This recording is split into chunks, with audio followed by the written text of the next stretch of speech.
어떤 제품으로 할 건가를 먼저 선택하시는 것 같더라고요. 절대 그게 아닙니다. 대리점이랑 계약을 했는데 그 회사가 불미스럽게 문을 닫았어요. 그러면 그 계약한 사람들은 전화할 데가 없어요. 만약에 누수가 생겼다, 제품의 시공이 원초적으로 잘못됐다, 어떻게 보상받을 겁니까?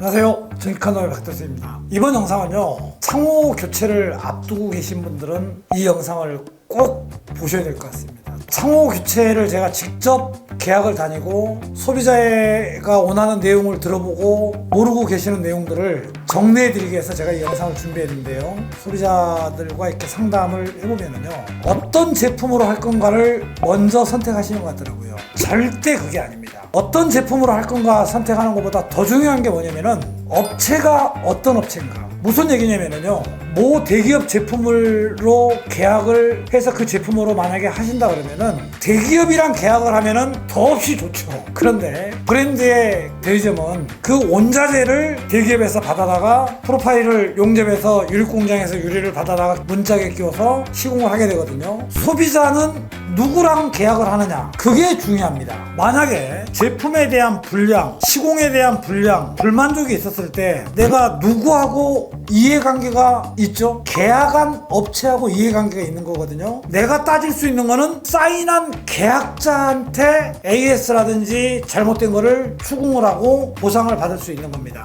만약에 내가 모 회사의 대리점이랑 계약을 했는데 그 회사가 불미스럽게 문을 닫았어요. 그러면 그 계약한 사람들은 전화할 데가 없어요. 만약에 누수가 생겼다, 제품의 시공이 원초적으로 잘못됐다, 어떻게 보상받을 겁니까? 내가 계약한 업체 중요한 거 아니에요? 브랜드가 중요한 게 절대 아닙니다. 그 브랜드도 물론 중요할 수도 있겠지만 더 중요한 거는 내가 계약한 대리점이랑 양자방 사인을 했기 때문에 그 대리점에서 책임을 져주는 겁니다. 그래서 그 대리점이 없어질 회사인가, 업력이 어떻게 되는가, 얼마나 공사를 많이 했는가, 얼마나 이 회사가 평이 어떤가, 계약하는 회사를 정확하게 확인하는 거 굉장히 중요하지 않을 수 없습니다. 제가 5가지를 얘기한다면은 계약 업체가 어떤 업체인가 굉장히 중요하고요. 저희가 창호 공사를 늘 하고 있기 때문에 일어날 수 있는 상황을 제가 소비자분들한테 알려드린다면은, 두 번째로 창호 교체를 하는 일이 굉장히 위험한 일입니다. 서울 같은 경우에는 25층 아파트가 허다하거든요. 고층 아파트가요. 그러면은 사다리를 바로 거실 앞쪽에 대서 프레임을 올리고 문짝을 올리고 얼마든지 장비를 써서 원활하게 안전하게 공사를 할 수 있을 만한 데도 있어요. 또 그렇지 않으면은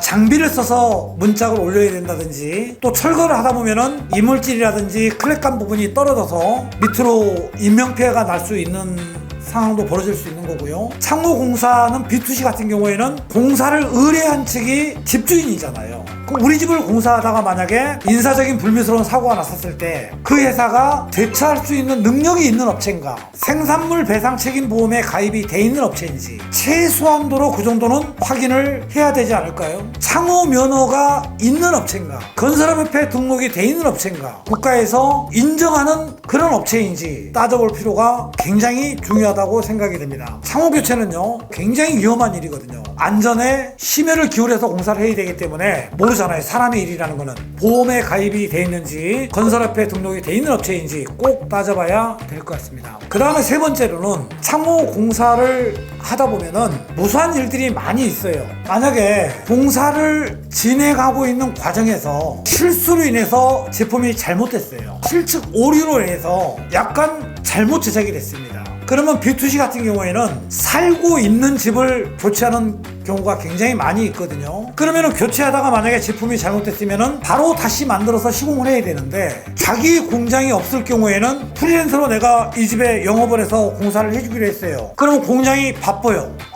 우리 지금 못 만드는데? 그러면 기다려야 됩니다. 한 이틀 뒤에, 3일 뒤에 만들 수 있어. 그러면은 3일 뒤까지 기다려야 됩니다. 어떡할 겁니까? 우리 공장을 같이 가지고 있는 업체 같은 경우에는 바로 잘못된 제품을 만들어서 바로 다시 시공을 할 수가 있거든요. 어떤 상황이 벌어졌을 때 대처할 수 있는 능력이 있는 업체인가, 그것도 따져보는 게 좋을 것 같습니다. 공장과 시공과 같이 이루어지는지 그런 것도 확인해 볼 필요가 굉장히 있는 것 같고요. 네 번째는 이 공사를 함으로 인해서 소비자의 평도 굉장히 중요하다고 봅니다. 기왕에 공사하는 거 소비자 입장에서 이 회사 굉장히 만족한다. 네이버라든지 카페라든지 보면은 이 회사는 너무 소비자들이 불만족이 많고 소비자의 트러블이라든지 그게 다르기 때문에는 저는 그런 회사는 아마 선택을 안 할 것 같습니다. 그래서 네이버라든지 카페 같은 경우에 그런 평 블로그라든지 악플이 워낙 안 좋다든지 그런 업체는 삼가하는 게 좋을 것 같습니다. 마지막으로요, 창호를 교체하는 이유는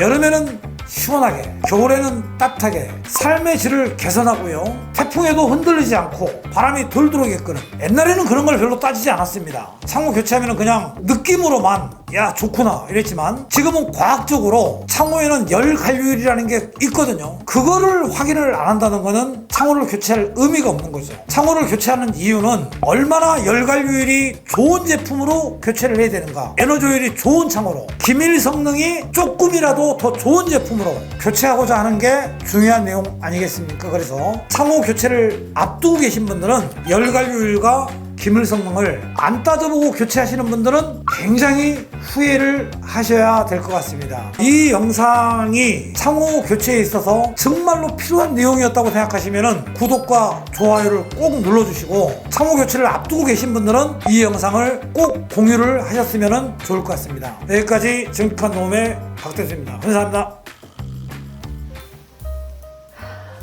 정직한 도움 완성창 정말 따뜻하다.